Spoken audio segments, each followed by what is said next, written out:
श्री स्वामी समर्थ. उद्या कालाष्टमी आहे. अर्थातच हा दिवस श्री काळभैरवनाथांना समर्पित असतो.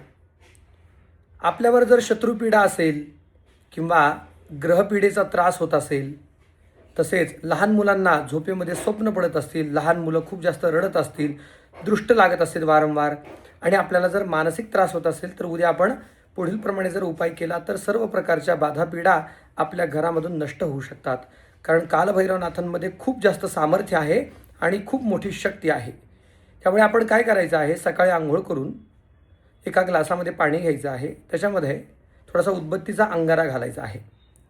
तो ग्लास डाव्या हातावर ठेवायचा आणि उजवा हात त्याच्यावर झाकावा आणि कालभैरव अष्टक आपण 11 वेळेला म्हणायचं आहे. म्हणजेच त्या ग्लासातील पाणी हे अभिमंत्रण होतं. ते पाणी कुटुंबियांना, अगदी लहान मुलांपासून ते वृद्धांपर्यंत सगळ्यांना ते पाणी प्यायला द्यावं आणि आपल्या वास्तूमध्ये थोडंसं पाणी शिंपडावं, आपल्या स्वतःच्या अंगावर पण शिंपडून घ्यावं.